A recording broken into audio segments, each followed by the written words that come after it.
You're listening to Creep Geeks Podcast.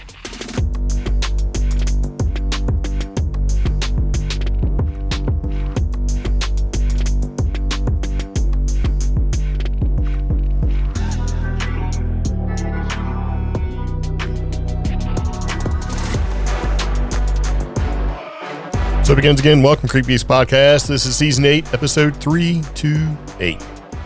New year, same headlines. Mysterious drones, psychic predictions, and Chinese elixir of life. Yeah.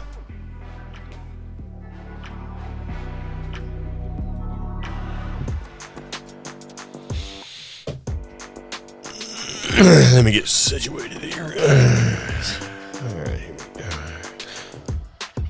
Anyway, welcome back to the podcast. I'm Greg. I'm Omi. And it begins again. This is our last episode ever of 2024. Oh, hush.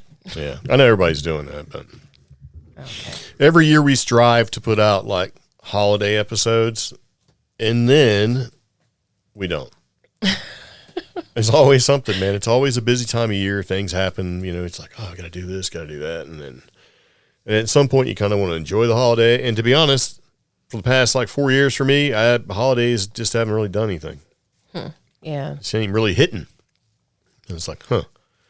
So, I don't know, kind of a weird thing. Anybody else feeling like that? It's like there's no spark for things. Things are just kind of like monotone, sort of past 4 years been sort of just not feeling it. It's funny because outside the paranormal community and weird news community, there are regular blogs and lifestyle and wellness blogs and news articles and stuff talking about like this weird blah that everybody's feeling. Yeah. Which is weird because you'd think collectively us as, you know, humanity, hopefully optimistic, we would rally back against these feelings. I think we've gone through a shift. I don't know. We're now operating on a different plane of existence, different parallel universe. Who knows? Yeah. So speaking of who knows, we decided to go through and update some things and talk a little bit about some stuff. It's basically New Year's, same headlines, mysterious drones, psychic predictions, Chinese elixir of life. Kind of weird stuff, right? Yeah. Hopefully some of this will lead towards a brighter outlook for the upcoming year. I don't know, man. At this point, it's like all bets are off. I don't really know what's going to happen. I mean, I feel optimistic, kind of, but I'm also overly cautious. Oh. And it just seems like there's just a whole lot of stuff going on. And there has been for a long time, right? Yeah. I don't know. So anyway, if you'd like to get a hold of the podcast and you'd like to sort of interact with us, we have a couple different ways you can do that. There's a toll-free number that you can call. That phone number is going to be 575-208-4025. And we do have amazing internet presences on Facebook, Instagram, X. We need to. What else? I think we need to update our X. I just leave just Twitter because the people that listen, they know what it is. And, X is just, it's kind of dumb sounding. I got locked I don't use it that much because I've never really used Twitter that much. Yeah. I don't know. I got locked out of our TikTok, so I got to fix that. Yeah. Sometimes I get these little messages going, hey, enter this verification code. And I know what it is. And I just go, no. You suck. It's like, well, I need to get the confirmation text that you are not some Chinese national trying to steal my very important videos that I like. I don't really create them a whole lot. It's a lot, right? It's I used to do good with our TikTok, and I can't get into it now. Just like I can't get into our Patreon, and I need to fix that because Patreon is a weird animal because it's like you can sign in and get in, and then all of a sudden you can't.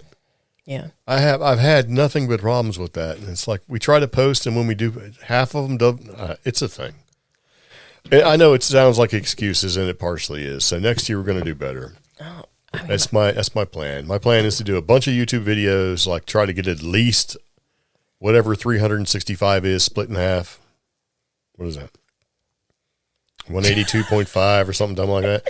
At least 180 videos for my YouTube channel and try to get all the social medias going. I almost hit that better. with my Instagram. I was trying to do, like you said, 365 I don't even divided by give a 2. crap about Instagram anymore for my own personal stuff. It's just, I don't know. Well, they're taking away hashtags that you have to organically find people. And I'm like, ooh, and all it is just for the algorithm. All of this is just basically so the AI/algorithm can turn around and determine if you're worthy enough for little pennies. It's like, oh, hey, if you do real good, we'll give you 3 cents on your post. It's like, oh, gee, thanks. It's not that my content creates your entire freaking site. Yeah. Oh, yeah, but I understand you're doing me a favor by providing the infrastructure for your very own business to work, which is what they do. YouTube, same thing. Yeah. It's just all the same thing. And let's call it what it is. AI is just algorithm. Yeah. But, algorithm sounds a whole lot more dirty. Just stinky dirty. Okay. Than AI. I don't know. Oh, hey, guys, have you seen the new AI? Hey, guys, have you seen the new algorithm? Do you want some of that algorithm? Well, come on over here and get you some of that algorithm. AI does have a bad connotation because, like, some of the... And it should, because nobody gives a crap about it. Nobody's controlling it. Some of the book and art groups I'm in are, like, starting to put up, like, no AI. Yeah, AI free. Yeah, AI free. Certified organic and AI free. Yeah, if you accidentally post something or intentionally post something with AI, some of these groups will actually kick you out or put a 3-month ban on you. And I'm like, you don't anger all these book nerds. Yeah. So the whole 13 people will be really furious at you. Not 13. I mean, some of these groups have like 7,000, Holy moly. 17,000. That sure is not a lot. Shut up. I'm just messing. I'm just poking around. Poking the bear, ladies and gentlemen. Anyways, one place we are active is our Facebook group and our Facebook page, so be sure to check those out as well. Yeah. Yeah. And we do have lots of links for everything we talk about in our show notes. If you go to our website, creepgeeks.com, everything we talk about is there. It's just basically sort of the notepad for the podcast. So all the links that we discussed, including other links like Amazon links for buying stuff from the merch store if you want. And you can get like a discount on Starlink and dumb things like that. So, and all that's really sort of low effort. Maybe that's what it is. The past 4 years have just been kind of low effort for personal enjoyment. Everything else has been hard. Working's hard. Getting money's hard because it ain't going as far. All of that's hard. But for personal enjoyment, it's like everything's just low effort. Just can't be bothered. Okay. You think that's what it is? I mean, you seem to be having a good time. No. All right. So there you go. All right. So, there you go. That was the podcast for the whole year. Okay. Yeah. All right. So anyway, drones have been a thing. They've been all in the news. Everybody's talking about it. Nobody knows what they are or where they're from, what they're doing. There's conspiracy theories and just regular theories. They're just abundant with this whole thing. Right. And it seems like, a lot of places are having a lot more drone sightings. And so, got to talk about it, because everybody else is talking about it. And I did come across an interactive map that shows a lot of these drone sightings, right? Mm-hmm. Across the USA. And the cool thing is that after we talk a little bit about this map, we've had an experiencer who has seen some drones in this area, our underground mountain and the underground bunker in the mountains of Western North Carolina area. Yeah. Has seen one of these drones. Is it one of the drones that's making the headlines? Who knows? Because there seems to be a bunch of them. There's a bunch of different types, but it's still a big giant drone, and she's going to talk about it in great and agonizing detail. What? No, I'm just messing. But yeah. So these all, across the U.S., these unexplained drone sightings are, alarm bells are starting to go off now. People are trying to shoot at them. I think it was Ohio, or maybe it's one of the two, Pennsylvania or Ohio, or as I like to refer to them as Ohio and Pennsylvania. They've been starting blasting these drones, which I think they should. You know what I mean? I think if you blast enough of these drones out of the sky, somebody's going to start saying something because they're going to get tired of you shooting down these $1 million drones, $2 million drones. If it's our government, maybe they'll say, hey guys, stop shooting them. I'd rather know the government's doing something than to not know what government is doing something. Yeah. So, I mean, there's been drone sightings over Langley Air Force Base, which is kind of a space base for us. I mean, Langley and NASA and all that jazz. It's like, come on, man. I can't need some find heightened security measures. where somebody actually said that one got shot down. It was on TikTok. I actually seen a TikTok where a guy looked like he just went outside and goes, there it is, and just started blasting at this drone in the sky. But no, there has been some reports. But that's something I've noticed as well. All the drone reports that I've been sort of saving in catalog, a lot of them I go back and the links don't work anymore, stuff's gone. Yeah. See, I'm just seeing people telling people not to shoot them down. Yeah, but there was videos of people shooting. And it's like there's a theory. This was on TikTok. I noticed this last night, where people are like, "Don't say drones," or they'll basically take your video down or just make your video not work. Right? Shadow ban it. Mm-hmm. You got to say something different, like Dior handbags. There's a whole bunch of people going, "I've seen these Dior handbags," so that the videos won't get suppressed. But I have noticed a lot of links and stuff I've saved are gone. Huh. A lot of videos are gone. So I don't know. Like this map, it seems to be gone. Oh, I found it. Wait, maybe it came up now. Lake County, Grandpa shoots drone out of sky. Apparently, he shot a Walmart delivery drone out of the sky. Well, he doesn't really count, but I think that's great. I didn't even know Walmart was doing that. Where's this guy? Is he around Bentonville, Arkansas? Because that's where their home base is. That's where they have all It the says stuff. Lake County, the Atlantis newspaper, and it's a YouTube video. Just blasting a Walmart delivery. Now, I don't want an Amazon or Walmart delivery drone blast out of the sky because I can't seem to catch it through the postal service. So maybe that's the only way I'm going to get it. But yeah, the interactive map that I was looking at for all the cities and stuff that's experiencing drone activity, I can't really find it. Instead, I found this lame map showing that there's been some drone activity over military bases, which, you know what? Yeah, that's okay. Where's the one that says, oh, in your area, there's been 75 drone sightings? It's gone. Oh, it was in Florida. Of course it was Florida. It could be New Mexico, man. A Florida man who shot down Walmart drone ordered to pay $5,000 to the chain. Wow. Yeah, it was probably something dumb like pasta sauce. Yeah, something like that. Something like 99 cents going to cost this guy like $5,000. Oh, that's so sad. Yeah. Well, you know, that's precedent. You got to start. I think if more people start shooting drones out of the sky, they'll at least maybe make it to where they're identifiable. You know. But they'll have to do something dumb. Can you imagine drones just flying around telling you who they are? I'm Walmart. I'm Walmart. Oh, I'm Walmart as it flies by. Yeah. Yeah. Don't shoot me. You can get celebrity voices to be the drones as it comes up to you. That'd be nice. Oh, that's like, okay. Man, we should have wrote that down and not said it out loud. Now all the tens of people listening to the podcast are going to know. And somebody's going to make that into an idea. Like Christopher Walken delivers your drone stuff. Hey, I can't do anything. It's like just talk about your packages. So. All right. So anyway, speaking of interviews, so the other night you were talking to our sister-in-law who said, "Holy moly, I seen one." Yeah. And then you're all professional, fired up your recording app on the phone, Yes. right? And then said, "Speak about it." Yes. She can be kind of excitable sometimes. And I noticed that when I was listening, she was not. So I'm assuming that you guys were like, let's be cool with this. Let's make it professional. Okay. Since living here in this area, I've actually done several interviews for news and for community groups. I think I've gotten a little better at interviewing people. Nice. So we did prep a little. Very good. So, yeah. So basically, it's all lies. No. All right. Just wanted to make that disclosure. Okay, so anyway, we're going to go ahead and take a second and play this. And remember, if you have any questions, comments, concerns about the podcast, you can certainly reach out and speak to us if you'd like. Leave a message. Send a text message or something. So here we go. So we were getting on the interstate in Swannanoa to head back towards Black Mountain. And we were coming down the ramp, and Shayna was like, "What's that?" And, like, it was heading towards Swannanoa from Black Mountain. Yeah. So we were going opposite of it. And it was heading towards, like, the Harley-Davidson area in Swannanoa. Okay. And literally, it was as big as the front of my car.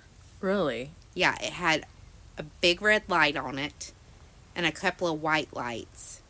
But it was just moving so slow, and it was just skimming above the trees. So you'd say like 30 feet, 50 feet? Yeah. No higher? Mm-mm. How fast do you think it was going? Like Not fast. Like bicycle speed? Like 5 miles an hour, maybe? No, it was going a little faster than that. Okay. Um, Did it stop at all? it was it was slow. It was slow compared to us being in the car. You know, because we're accelerating, getting on the interstate.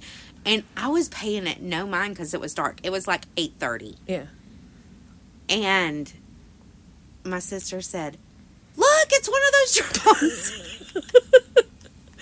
And I almost bowed up in the middle of the interstate like, it really is one of those drones. Like, she was on the phone talking to somebody. I was driving. We, of course, couldn't get our phones out. But it was just right there. It was just right there. Like, it was almost, I would say it was going more than 5 miles an hour, but it was almost like it was just so slow, hovering kind of like, but it was moving, but it was slow. So, but it was moving just one direction. Did it pause or circle anything? No, it was just heading in that direction towards the Harley Davidson. Okay. And I know that's where, I mean, I don't know. I was like, maybe, I don't know. I would not think any type of drone that was recording destruction at night would. I've never seen a drone that big. Yeah. So 8:30 at night, it's obviously mostly dark except for along the highway, and maybe does the Harley Davidson have electricity yet, or they have electricity but nothing's on. Okay. All right. Because Savage Freedom was still, I guess, closing up, you know, like they're moving to a new location, I think. But it was definitely heading towards Swannanoa. Now, if it was just like skimming over Swannanoa, I don't know. But it just in that moment, we were like, whoa, like we had never seen one that big. Is there anything near there that has a lot of really bad devastation? Just in case. Like, I mean, because like if it is recording damage. Well, it's Swannanoa. Yeah. It does have, but you would think it would be the other side of the highway. Yeah, like you would think it would be going along the riverbank. Yeah, which it's not. Which it wasn't, because it was like literally following the interstate. Okay. And we were just kind of like, wow, we saw one. So, and because it was at night, there are some interesting reports. Was there any laser beams or spotlights from it? There was definitely a red light on top of it. It was round, and it was probably the size of like a 5-inch ball. Okay. But no spotlight. No spotlight, but it did have some white lights on it. Okay.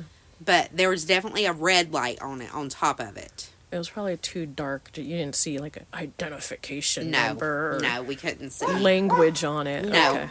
But that's weird. Yeah, it was really weird. Yeah. We were just kind of like, okay, what is that? And we have heard about the other drone sightings, you know.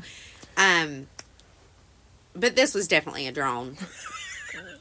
It was. Yeah. Yeah, so to kind of set the scene for part of this interview, we kept talking about the specific location she made her sighting. If you're not familiar, Swannanoa is just outside Asheville, and this particular area was hit really, really hard by Hurricane Helene. Hurricane Helene seemed to hit Swannanoa, Old Fort, Blue Ridge Parkway, Burnsville, Chimney Rock, and Lake Lure very, very hard. And as far as Western North Carolina is concerned, we have seen an increase, like a huge just spike in these drone sightings in places like heavily impacted areas. So Chimney Rock, Lake Lure, and now Swannanoa. This isn't the only drone report we have for Swannanoa. Now, the specific section she saw, right across from what everybody refers to as the Harley Davidson, it's actually, there's a large Harley Davidson store as well as a couple of larger stores next to it. But then across the highway, there's actually a community and an area that was hit very bad, to the point where they're still in immediate recovery type situation. So, the storm hit the end of September and we're already into December, and some places still don't have electricity or working lines. Most of the water has been restored to the area, I'm not sure about that specific area, but there's enough damage in the area that questions about power and accessibility are common. I mean, this area was just Well, it's messed actually up. changed the geography of the area. It's Yeah. not the same anymore. So it's entirely possible the drone that she's seen was mapping using LiDAR or That's what something we're- like that. Or sadly, it could be up there flying around using some sort of thermal imaging to see if there was hot spots or And see, that's the other sad thing. stuff. The time I helped with, repair and recovery and stuff like that in our community, some of these drones, yes, they were using heat signatures to see if they could find people in need of help, people in distress. At this point, if they're using heat signatures, is to unfortunately find off-gassing of people who didn't make it, and potential threats like gas leaks and stuff like that. yeah. In Bat Cave and Lake Lure and Chimney Rock, there are groups of drones that are using LiDAR mapping and mapping to just assess the geological safety because, like Greg said, I mean, some of our rivers and creeks have completely permanently changed.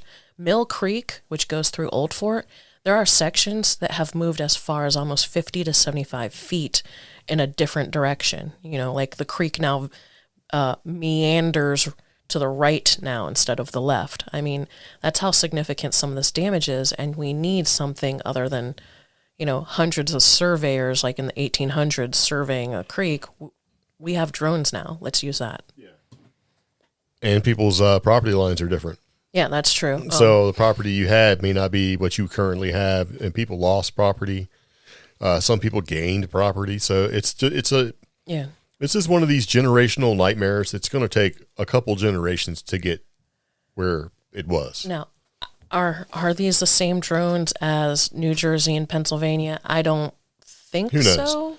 Well, see, that's the thing. We don't really know what these drones are or what they're actually doing. And we didn't really talk about the drones in this area because nobody had seen one.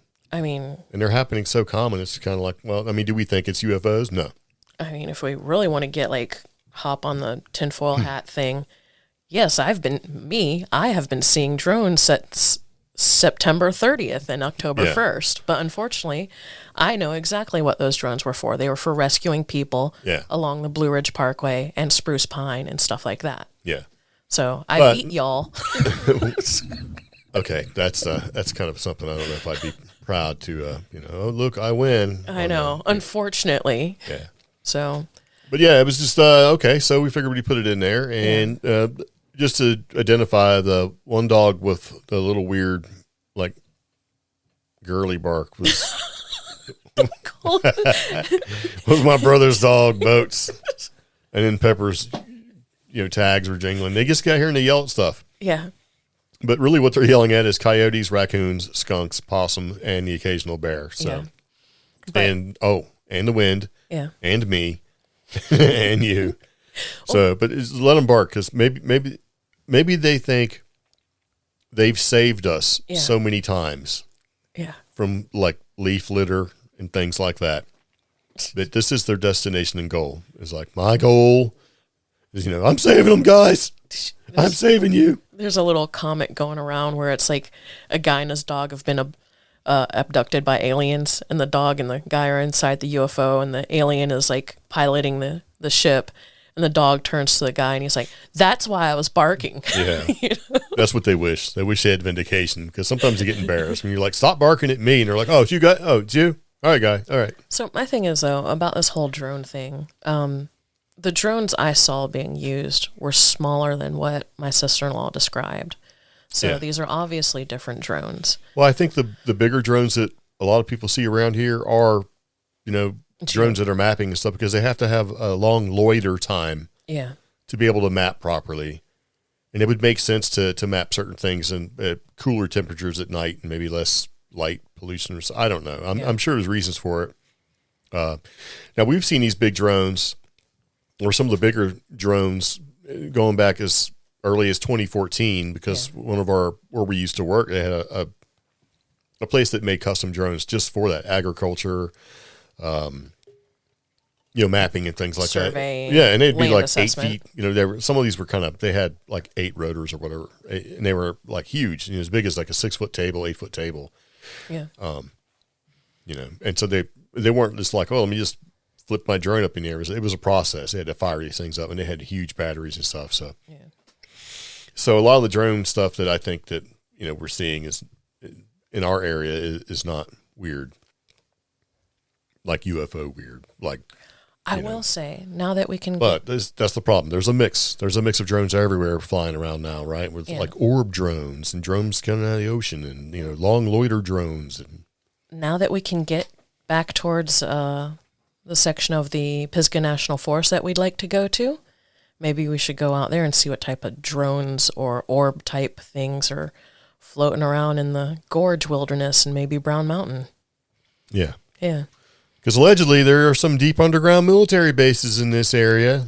Well, and I do allegedly with air quotes, they're here. Yeah. And so we've had a couple instances where people we've talked to that we know have been like, dude, did you see that? And a lot of them, well, I can't say a lot of them, but there has been alleged testing of the larger Predator-style drones in these gorgeous ravine areas flying, because there's enough room for those things to fly by. We were looking at the Brown Mountain Lights and had a fellow come up and say, hey man, I'm a pilot and I fly around through here. I own land. Yeah.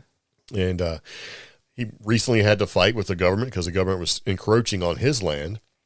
Yeah. And said he was flying his small Cessna to see, if he could see where the encroachment was occurring. And so he flew right over a couple of those Predator drones that were flying in formation in the gorge. Yeah. Because he can't fly down in the gorge. Yeah, you're not allowed to. With small craft, but they can do whatever they want. Yeah.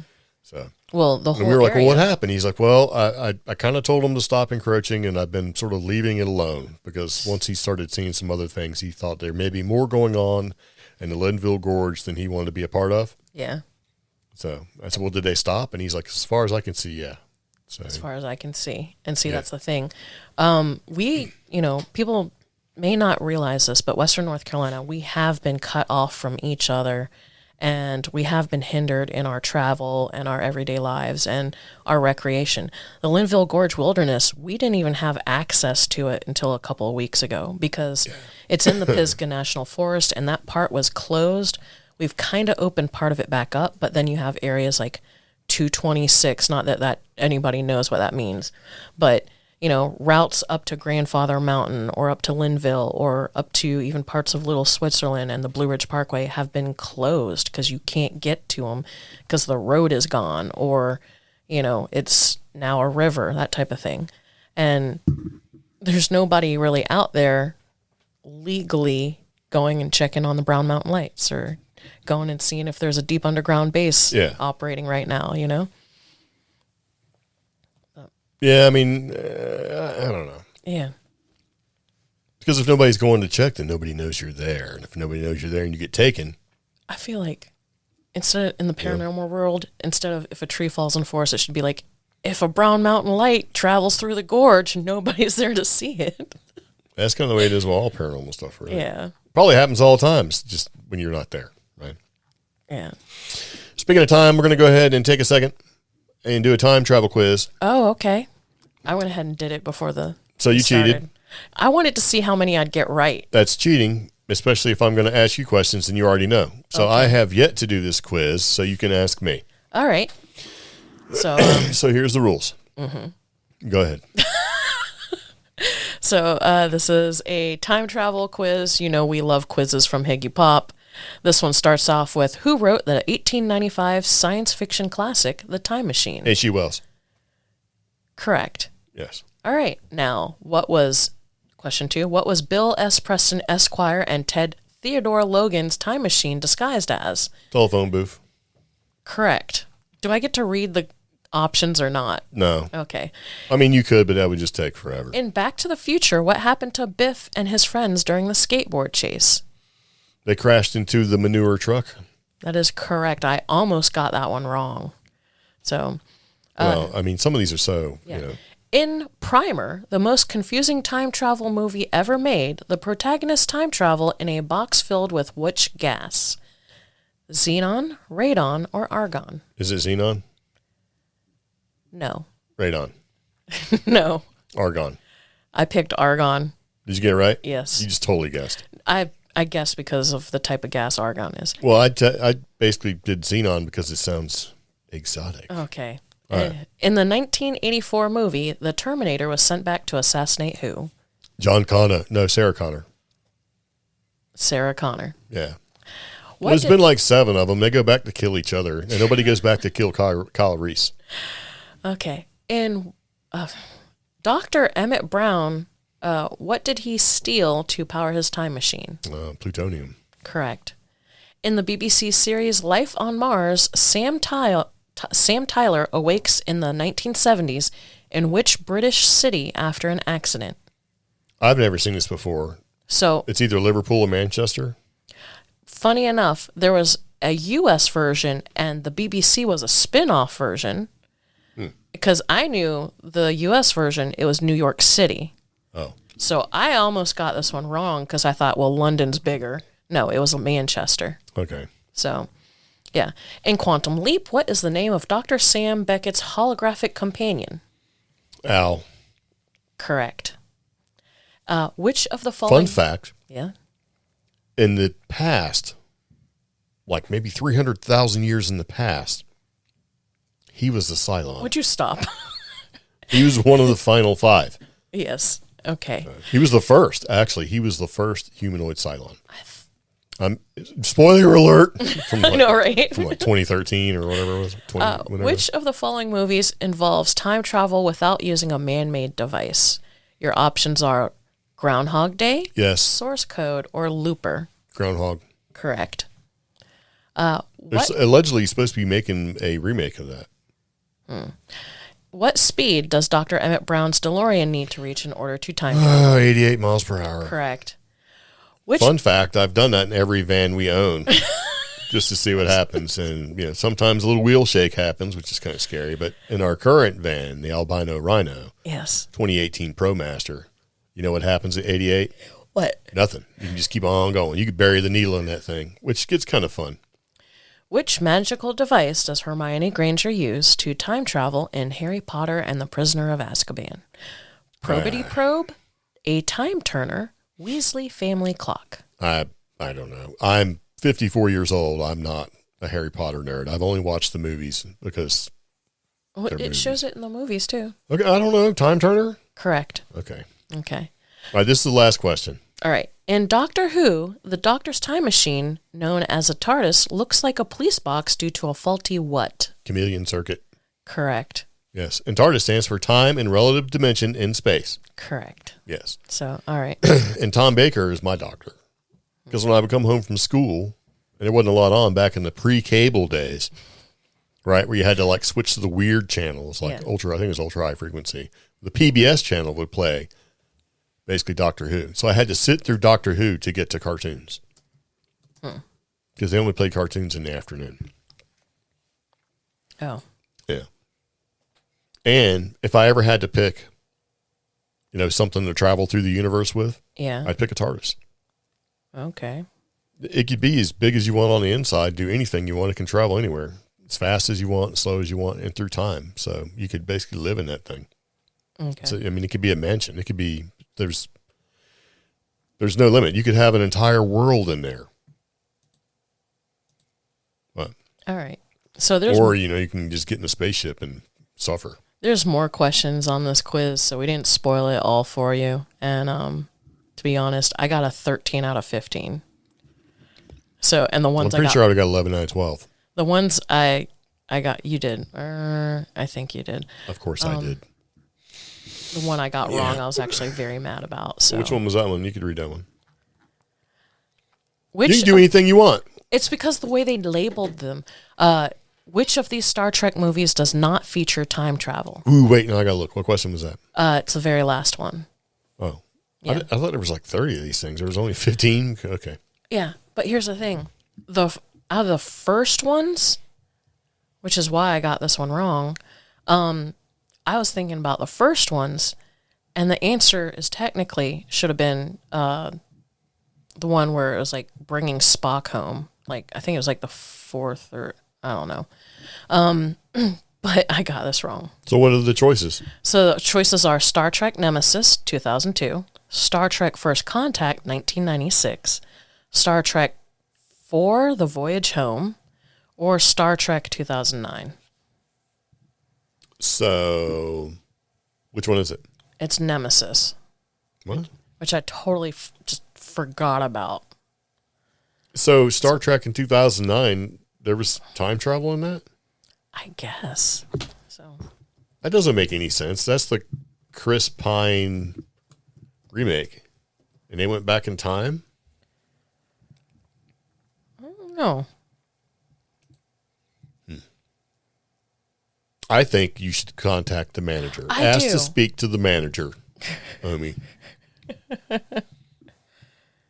don't know. It doesn't make sense. Anyway, if you're a Star Trek nerd, what do you think? Yeah. So, I think they should rewrite their quiz. Anyways. no, it's possible we're wrong, but that's all right. That's fine. We don't really know what's going on these days anyway. Stuff. I don't know if that's important or not.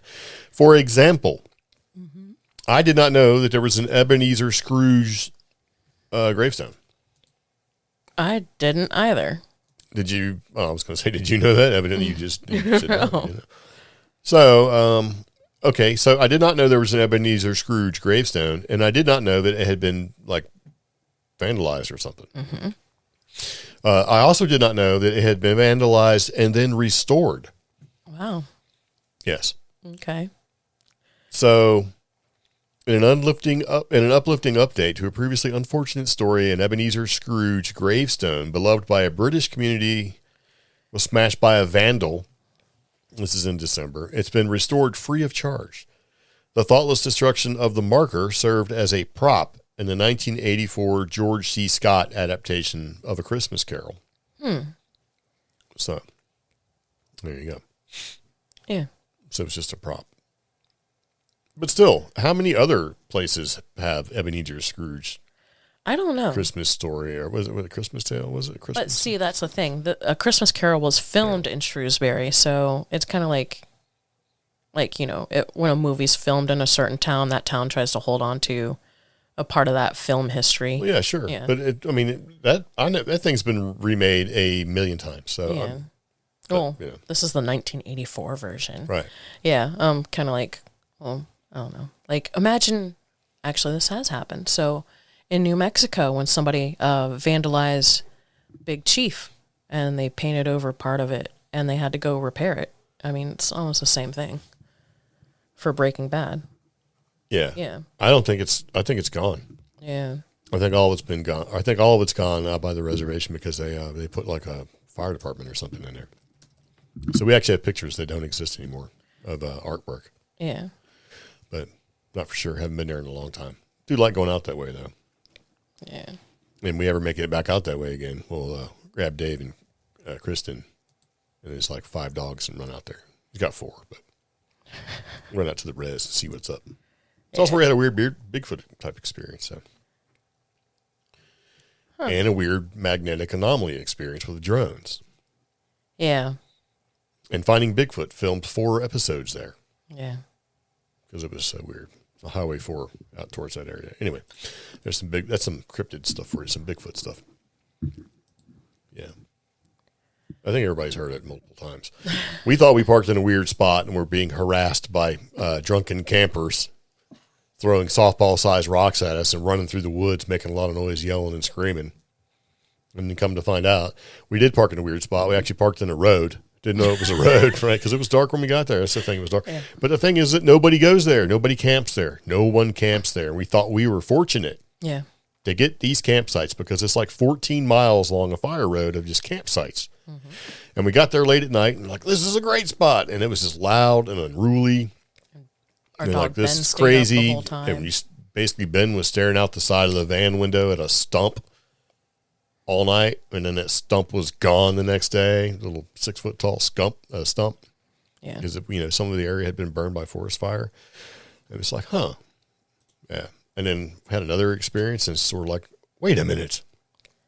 We should do a podcast. No, it wasn't even about podcasts. It was know. like, wait a minute, we should do some research, and Yeah. then Googled it, and it's like, this may be Bigfoot's. Yeah. So, Because, because we would just go to these places and take pictures. yeah, That was the our, whole thing. We just take off the weekend and go take pictures in our camper van, go see stuff to take photos and just have a good time doing photography stuff, not like going around looking for Bigfoot, ghost, and weird stuff. It sort of turned into that. yeah.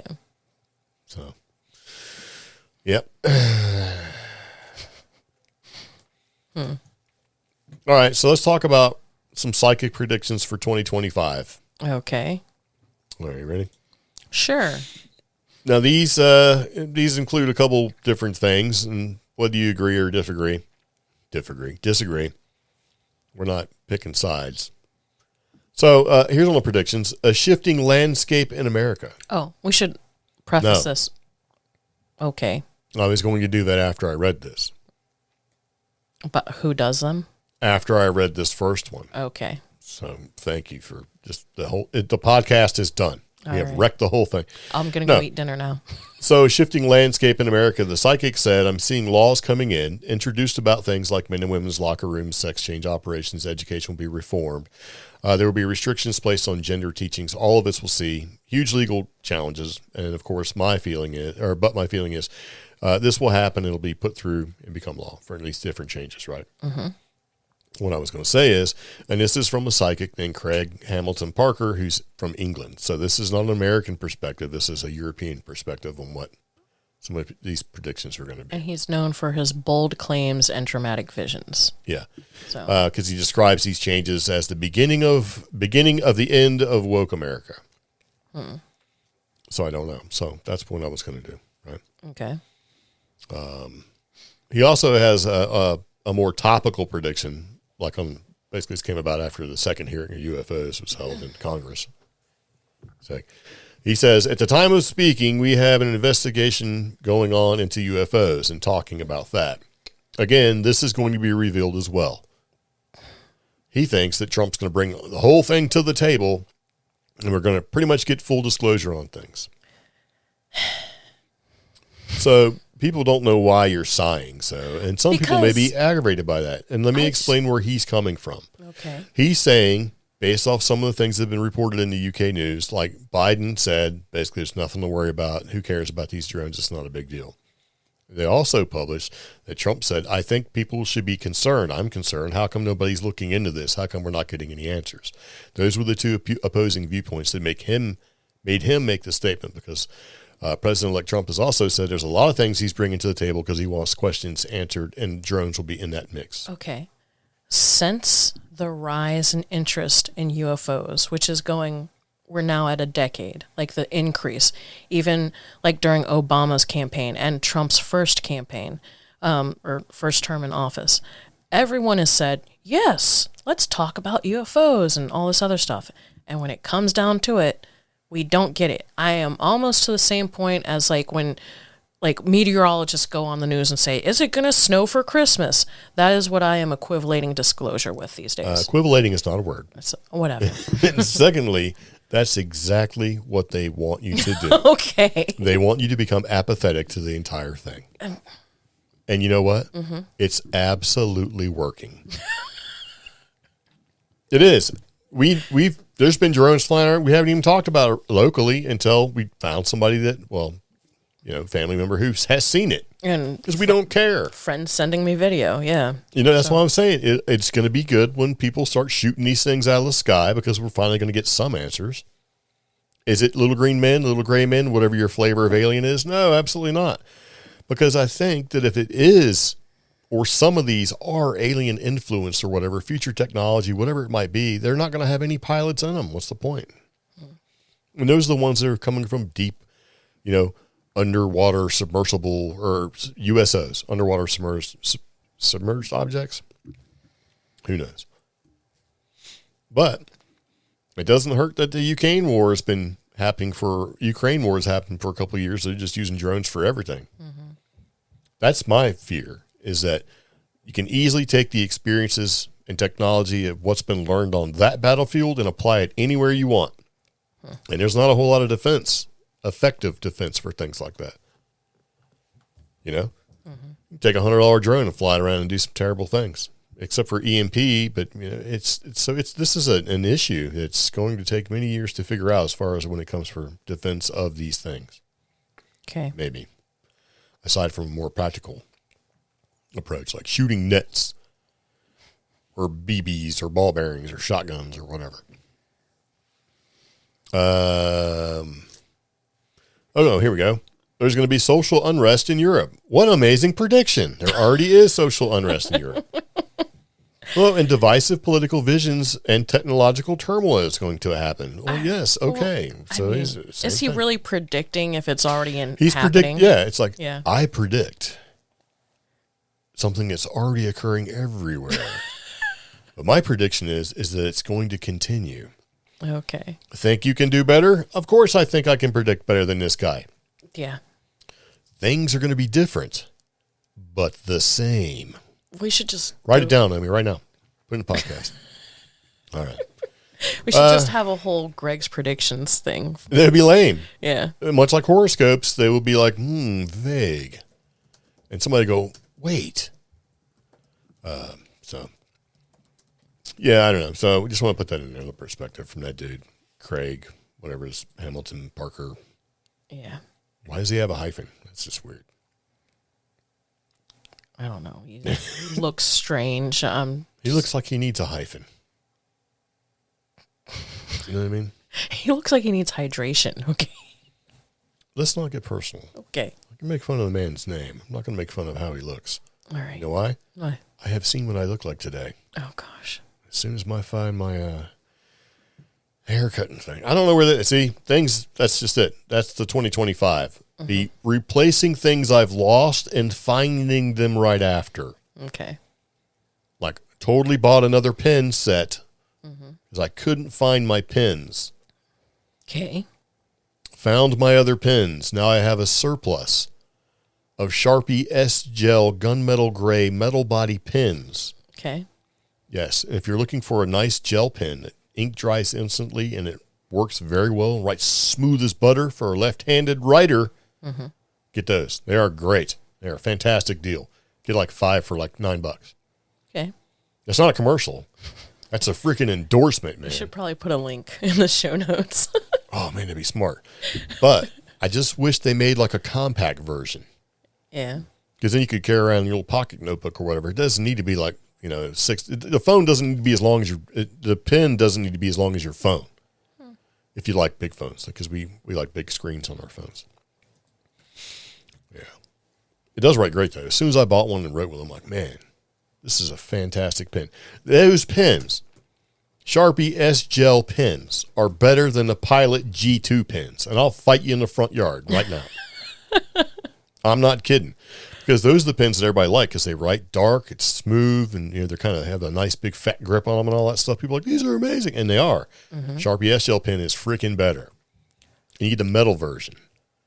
It's just a tiny bit of heft to it. Writes great. Still has an ergonomic grip. Man, I should be writing this down. I should be doing my YouTube video for this. I have a Cheap Geek YouTube channel where I talk about stuff like this. Best pen ever. Sharpie, you should reach out to Greg. Yeah, like Sharpie's listening right now. They're like, wait, they're like this. Quick, get a piece of paper. We got to write this down and grab a good pen, right? Oh, they have a green one that looks really pretty. They have a bunch of them. Okay. So anyway, there you go. That really was not a commercial or anything. It's an endorsement. They have different colors too. Add to cart. Yeah, they allegedly have a copper version pen. So if you're trying to do like an EDC version, but to me it just looks like rose gold, so it doesn't really look like copper. So there you go. That's the question for the podcast. If you're listening, is rose gold the new copper? Yeah, please respond. I see it now. What, Okay. the rose gold. Yeah. It's nice, but is it $16 nice? I don't think so. The $16 is for the 2-pack where you get a steel gray, and there's 2 listings. One is actually copper, and the other is the $17 kit is the steel gray and rose gold. So there's a separate copper one. Are you for sure? Yes, I will. I might have to get. I like the. I kind of want to. I don't want a titanium pen. I think it's ridiculous. I don't want a brass pen because it's kind of ridiculous. copper pen, maybe. Okay. Here we go. Now that we've shopped with you on Amazon, Well, let's go ahead and put a link in the show notes. okay. So, and part of the reason for that is that I use little mini notebooks. I don't use Moleskines because I think they're a waste of money. I have certain little notebooks that I like to write notes in. Because my problem is, yes, I could use my phone or iPad or whatever, or tablet, whatever you got, to electronically record the note. What happens when you do that? It goes in your phone and it's gone. It's like it's out of your head now, and it just disappears, and you got to go like back to it, right? Mm-hmm. So, even using notes apps and things like that, and using Google Keep and things like that, it seems for me once the note goes into the internet or the electronic ether, if it will, it just disappears. I never revisit it. But when I carry around a little 3.5 by 5.5 notebook, and I scribble a little note in it, the next time I put a little note or need to take a little note, I grab the little notebook. And what happens? I can look back to the previous thing. Oh, yeah, I was supposed to do this. I don't do that electronically. See, I'm the opposite. If I write it down, it just goes in the collection of notes that I never look at. But if I record it... Well, I do that electronically. That's what happens when I do that electronically. So... I've even bought Rocket notebooks where you make your little note. Yeah. And then you take a picture and it gets scanned to the ether. And then you take this little cloth and you wipe away the notes so you can keep writing. And what I've done is I've compounded the problem with myself in these notes by doing exactly that. I write it down, which is great, in a notebook, and then I send it to the ether, and then I erase it. So I have no idea what I've done. So if I don't go and actually look to see what notes I've actually taken, then they just disappear. And sometimes I find them like years later and go, man, that was a really good idea a couple of years ago I should have done. Yeah.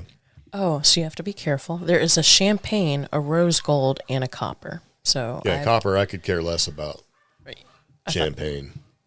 I don't want rose gold. Okay, so I have put a link in the show notes for the copper.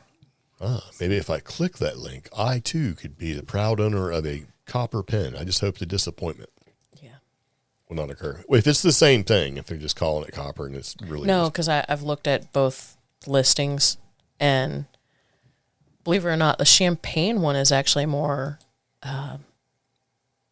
masculine, I guess, more sophisticated. So, yeah. That's me. Yeah. Hey, guys, that's me. Sophisticated masculinity. I guess. Yeah. Yeah, what does that I guess mean? Thanks for smacking me around. Oh, that's. Okay, so speaking of getting smacked around, let's do a little horoscope action for you. Okay. Okay, so help me find. I'm a feces. Here we go, Cancer. Here's my horoscope. You are pulled between radically contrary impulses right now. Okay. On the one hand, you want to help people out. And on the other hand, you would really like to tell them in rather pointed terms just how and why they have made their own bed. And they should do what they should do when they have to lie in it. Okay. Okay, I guess that's... That's... I want to help you, but let me tell you why I shouldn't have to help you. Is what that says. If you had done this before, then this would not be an inconvenience now. So let's read yours. Oh. Talking to a financial advisor might be just what you need right now. There is a struggle between the money going in to pay the bills and the money you want to earmark for enjoyment. You need to find a balance between your career and financial life and your love and social lives. Whatever. Isn't that what everybody goes through? Pretty much. I want to buy a bunch of shit, but I don't have the money for it because I got to spend it on bills. Yes. What a succinct horoscope. Okay. All right, well, we did our two. Let's pick somebody. But then right above it is, okay, my bestie, her horoscope, Capricorn. This is not a good day to book an appointment with a financial advisor. So you two together would be at loggerheads with anything you decide. Let's go out and eat. We should not go out and eat right now. You have money on the mind, but you may be challenged to get your thoughts, desires, and needs across to others in a way that makes sense to all concerned. Oh, so she wants to talk to you, and you're just going to... Saying, I'll help you, but let me tell you why I shouldn't have to help you. All right. Was this whole horoscope written by like a stock portfolio company or Pretty financial much, advisor company? Pretty much. But I will say I did read both our horoscopes when I came across the page and decided to put it in here. Because if they didn't apply or they were just too wacky, wouldn't do it. So there you go. I feel more like I would be Gemini has a decent one. But yeah, that's what you should do with horoscopes. Pick the ones that are good I know, right? and try to make them work for you, right? I was not born anywhere near May, but So if you're a Gemini, if you are aching for some time off but don't know what to do, head to a local library or bookstore. You can get a lot out of new reading material right now. A new science fiction novel or even a how-to manual could be just the diversion you were looking for. because libraries have all new stuff. But it's funny because I was actually on Amazon today looking for like pre-owned copies of some books that I want. I was like, maybe I should, and I looked at the recommendations. I was like, maybe I should get into this craft or this hobby. So, Oh, speaking of pens, did you know that most pens have more fecal poop on them than like shopping carts and stuff? no, I didn't. So you should never borrow someone's public pen or a public pen because that's the thing, right? Like, oh, there's like traces of fecal matter on everything, right? But they're saying that pens, public pens, can have more traces of nasty stuff, including fecal poop, than even that little grubby bar of a shopping cart that you grab on. The one where you go in the store and you see a kid chewing on it, and you're like, I would not let my kid chew on that. Mm-hmm. Yep. That's worse than the. Absolutely going to round it out with that. That's awful. Yes. So there you go. You should get some little wipes. What do you think about that? So next time you grab a strange pen and put it in your mouth, just remember. It's like years ago, the Oatmeal cartoon webcomic came out with how many germs live on your cell phone, and everybody was horrified. Oh, yeah. Yeah. But it's because of that I frequently clean my phone. Like every time I take a shower, I wipe it all down. Not in the shower. I don't want anybody to do something dumb like that, but I clean my phone almost daily. Just in case someone else touches it. I'm fine with my own crud. So you ever borrowed somebody's phone and it's just the screen slimy? You're like, how do you turn the speaker on? So it's like, no, thank you. So stay away from public pens. You should buy your own. You can buy a Sharpie S Gel pen. How about that? Now that'd be more like an ad. So yeah, if Sharpie listens, I could totally do an ad for Sharpie. All right, so moving back into the podcast. Yeah. I see where you added to the notes. Greg's pen tangent. Well, at least you didn't put like something dumb like Greasy Greg's pen tangent. All right, so this is more tech. So the Chinese scientists explore potential life-extending elixir. So you can get this off of Amazon or AliExpress or something soon. So researchers from China have basically claimed that they discovered a substance that can slow down the aging process of the body and even start the process of rejuvenation. They're calling it, and this is hard, the elixir of youth. Okay. Yeah, like that's. So it turns out to be produced by our body, specifically in the liver. So this is according to the South China Morning Post. So according to research conducted by scientists at Xiamen University, lithocholic acid, or LCA, which is produced in our body, has amazing properties. The special substance, which is usually formed during fasting, is able to activate an important enzyme in our body called AMPK. Okay. This enzyme plays a key role in the process of cell restoration and maintaining their health. So, scientists have discovered that LCA, which is a natural compound produced by the liver, acts as kind of a trigger, right? Mm-hmm. And that makes the body think that it's in a state of starvation, even then when the person is eating normally, right? Mm-hmm. And so, studies have shown that the accumulation of lithocholic acid in mice has led to significant improvements in muscle tissue, increased physical endurance, and even increased grip strength. So aging experts are suggesting that, sometime in the future, we could live to be 20,000 years old. Okay. Yeah. But the most important discovery is that this process occurs without the need to subject the body to the stresses of actual fasting. So what they're saying is when you fast, one of the byproducts of fasting is an increased amount of lithocholic acid. Okay. And since your body goes, holy crap, we're dying here. I need to make new cells. I need to feed myself kind of thing. I need to rejuvenate my body. That it creates that higher output. But then if you add some AMPK to it, you can get this result without actually having to fast. So you can rejuvenate and be a fat, happy person without actually having to be hungry. Okay. So thus, regular stimulation of AMPK may become a key element in the fight against age-related changes. So, yeah, so far it's just really been exclusively tested on laboratory animals, but they're already planning to move on. Oh, there's already They'll do clinical trials on humans, and if the results are confirmed, you'll be able to buy this off of TikTok, AliExpress, everywhere else, and you'll see that ad 1 million freaking times on any internet thing you're on, right? There's already a place doing choleostasis experiments on animal models in the Cayman. So Nice. because I was like, So in 2 years, we're going to be able to buy these pills probably off like these places. Like it's the new apple cider vinegar, everybody. yeah. Yeah, I thought it was kind of neat. So they say, hey, if we take this lithocholic acid, but yeah, got that off nomalien.com. So it's not an ad; it's an actual article. So we'll see what happens with that. But that is something that could be interesting. You know what I mean? Mm-hmm. Yeah. There you go.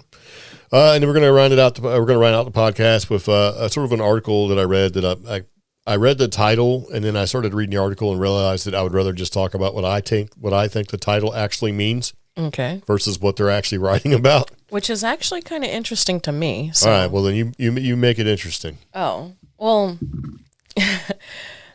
I don't know the backstory for part of this, though. So the article by Sharon A. Hill is Pop Goes the Cryptid Explained, and starts off with, here's an introduction to the world of pop cryptids, showing how cryptozoology, which was intended as a scientific discipline, has now lost that status and is instead a pop culture scene about any weird sentient thing of dubious existence. Yes.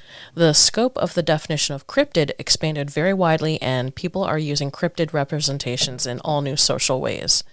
Which, if you guys haven't noticed, for over a year now, I've been making the joke, new cryptid just dropped, on a lot of my posts in the Creep Geeks groups.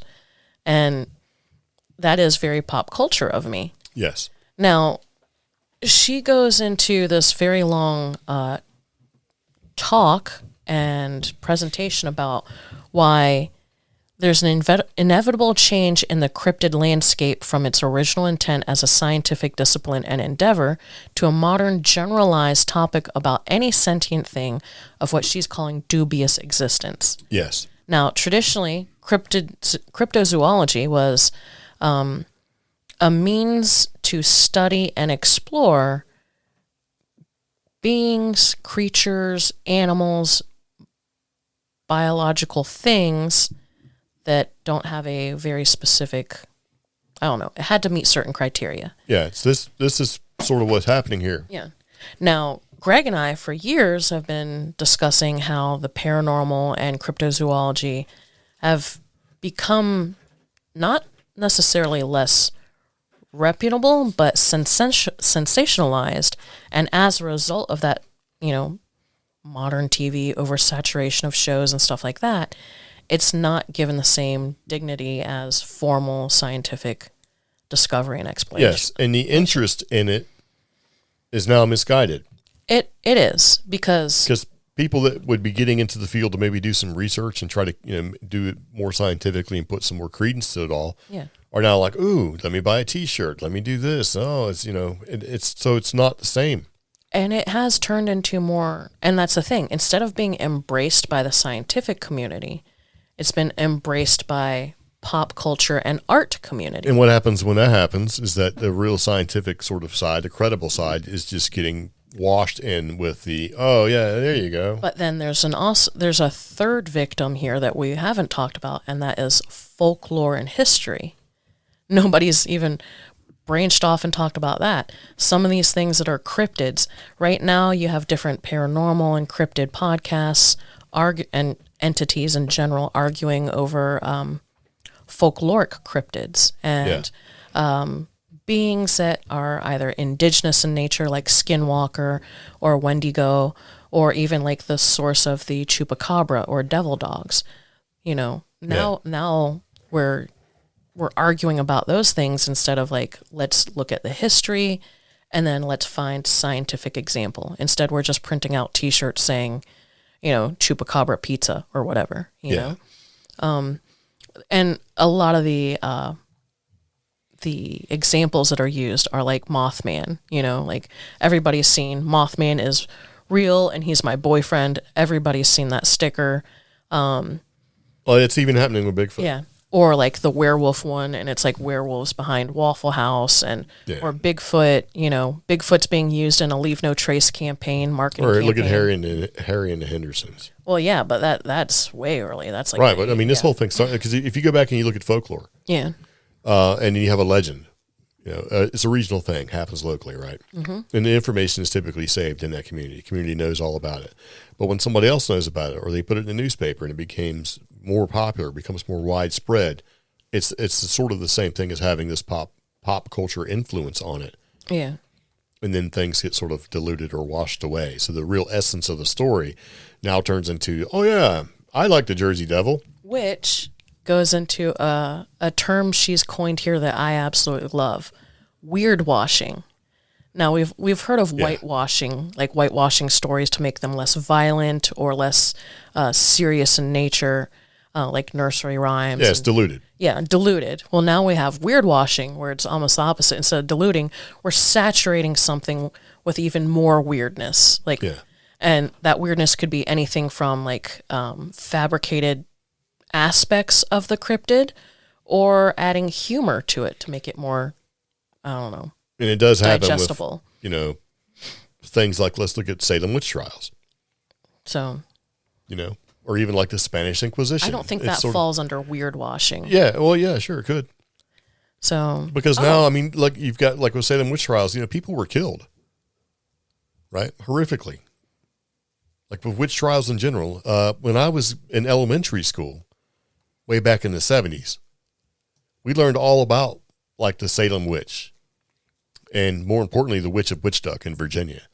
And you know, the lore behind it, the stories were pretty scary. And then it got to the point where it was just like washed, like weird washed, to the point where it wasn't anything to, it lost so much of it. I mean, there's like mythos behind her, like basically taking an eggshell and using that as a boat to where she could sail to England overnight, and you know, all this crazy stuff, and all that went away. It's just sort of like, oh, yeah. And look how cool it is now, guys. So the weird washing is actually attributed to modern author Tim Renner. The definition is selective filtering out of weird characteristics was encouraged. The scientific proponents were deliberately diminished magical features of popular cryptids, depicting them instead as flesh, blood, pelts, and paws. If the cryptid in question was associated with spirits, shamanistic magic, witchcraft, or indigenous stuff, or if it had supernatural abilities inherent to local legends, these attributes were brushed aside in an effort to scientifically legitimize the being. Okay. So that's what that means. I kind of disagree with that. But. Yeah. I think it's like I would use weird washing to like say amplifying the overly weird shock value of certain things. Yeah, but in turn, sort of liquidating or diluting the scary side of it. You just sort of gloss over that. It's like, you know, Bigfoot. I think if you actually ran up on a Bigfoot out in town and said, "Hey, man, what's going on?" Try to hang out with him. It's kind of like approaching a bison at Yellowstone. Yeah. You're like, that's great. You can run up to it and hang out with it, and then you're shocked, and that thing flings you across the street. So I do like the use of research in this article. There's a research on trends for searches for cryptozoology versus cryptid, cryptid has gone through the roof starting at about 2014, whereas cryptozoology is just, there was a little tiny spike and then it went down. Yeah, you know why, right? Why? It's so easy to type cryptid versus typing cryptozoology. The same goes with the search trends. Huge spikes. Looks like, what is that, right around the pandemic? Yeah. And then dip, and then, everything And then goes you had down. all the shows and everything else, and everything has just sort of become diluted. Yeah. Oh, wow. I'm looking at, pop culture mainstream, you sort of forget about the pertinent details. yeah. And there's like shots and screenshots of media and things that we know very well. And we're like, oh. Yeah. But I don't know. I'm torn on this. Yes, it's true. It's just a different opinion. Yeah. But yeah, I mean, I said, okay. So I started looking at it like, here we go. But I think the idea that when it gets sort of pop culturalized,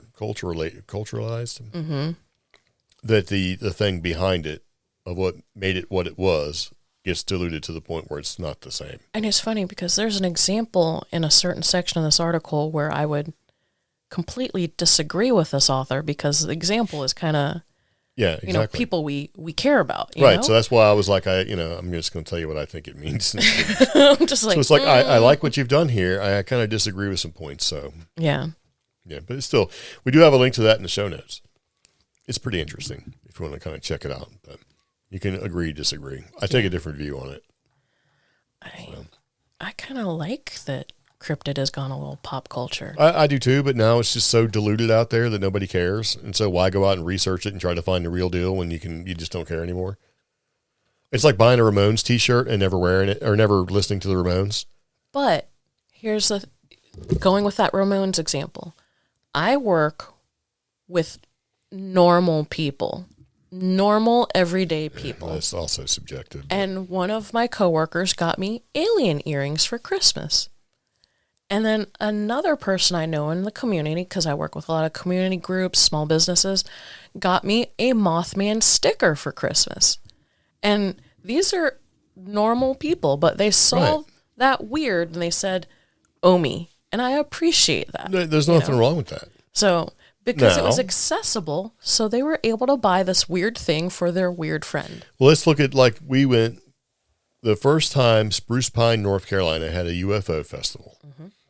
They made it super kitschy, right? The idea was put out there, and it would be insulting to anyone who has any real interest in it. Okay. And we said so. Yeah. And they were like, oh, okay, come on down and talk to us then, tough guys. And we did. Yeah. We had a couple meetings. We actually were as a little steering committee saying, you can't make this insulting. You're going to get some people, but the people that would want to come back or give it some sort of credence are going to be like, don't even go, man. It's just UFO shaped balloons and stuff. There's nothing real. And they were trying to do both things. They wanted to make it kitschy so that people would show up. Mm-hmm. And they wanted to say that there was a lot of UFO sightings that happened in Spruce Pine to justify the reason why having it. But they didn't want to do what it would take to bring in real honest UFO type people. Mm-hmm. And so we went and sat on a little steering committee, if you will, and they changed some things. And I think they got a lot more traction. They had a lot more people that were interested in UFOs, a lot more people that really believed in and did a lot of research in UFOs, competent UFO speakers, and the kitschy people. Yeah. And it went from on a small street, a tiny little street. They got like 1,700 people packing that place. Yeah. And they were freaking shocked. Like, whoa. When it surpassed that. Right. And they're like, oh, okay. 1,800 And so they had, people it was a nice mix. You had people that were there for the UFO shaped balloons.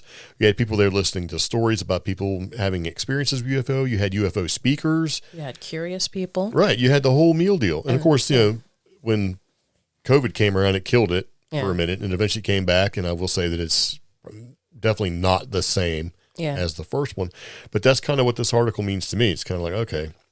Well, that's like, but I get what they're saying. There's now a Brown Mountain Lights Festival that happens in Burke County. Yeah, it's a music festival. It has nothing to do. But, so one of my coworkers actually went to it, and it was funny because, yes, it's a music festival, but somehow, like a good 50% of the vendors were thinking it was going to be an actual Brown Mountain Lights Festival. No way. You name it after a sort of a paranormal event type thing. There were people there who were like, this is garbage. I'm here to sell and talk about spooky. Yeah, exactly. Yeah, which is so- exactly what happened would have happened at the Spruce Pine UFOs. Yeah. They called it space Spruce Pine Alien Convention Exposition, whatever it was. I don't remember now, but yeah, sort of the same thing.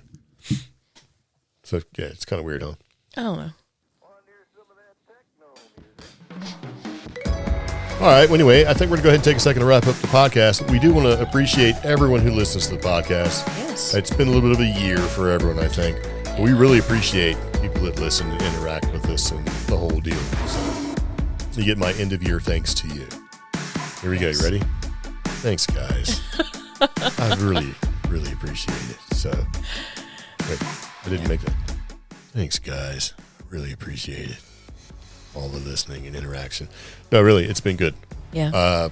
To be honest, though, we would do this if nobody was listening, just because we've been doing it. We just kind of do it. It's part of our routine. But it's so much better when people come up to you and talk to you. Yeah. So, give you an example. Me and my brother going to the Veterans Administration Hospital for appointments because that's what we do. And it's also an excuse to go get a hamburger afterwards. Dude come flying up on his crazy orange jacked up Jeep. Yeah. My brother was like, dude, did you cut that guy off? Because he was waving at us. He was gesticulating really animatedly in his car. I was like, I looked at him and was like, no, I think he's seen the sign, man. He might be an actual fan. So my brother was like, did you cut it? Here we go. I was like, no, calm down, man. Here we go. By the way, Orange Jeep, reach out to us so that we know who you are. And just say hi, you know? There you go. Yeah. And I actually get introduced in certain scenarios as that girl with the podcast. That's nice. So. That means I don't exist. Oh. That guy just rides around the van with a stupid sticker on it, right? Anyways. All right, we do appreciate taking time to listen. So if you have any questions, comments, concerns, let us know. Yeah. But anyway, see you later. Take it easy. See you next year. Happy New Year, y'all.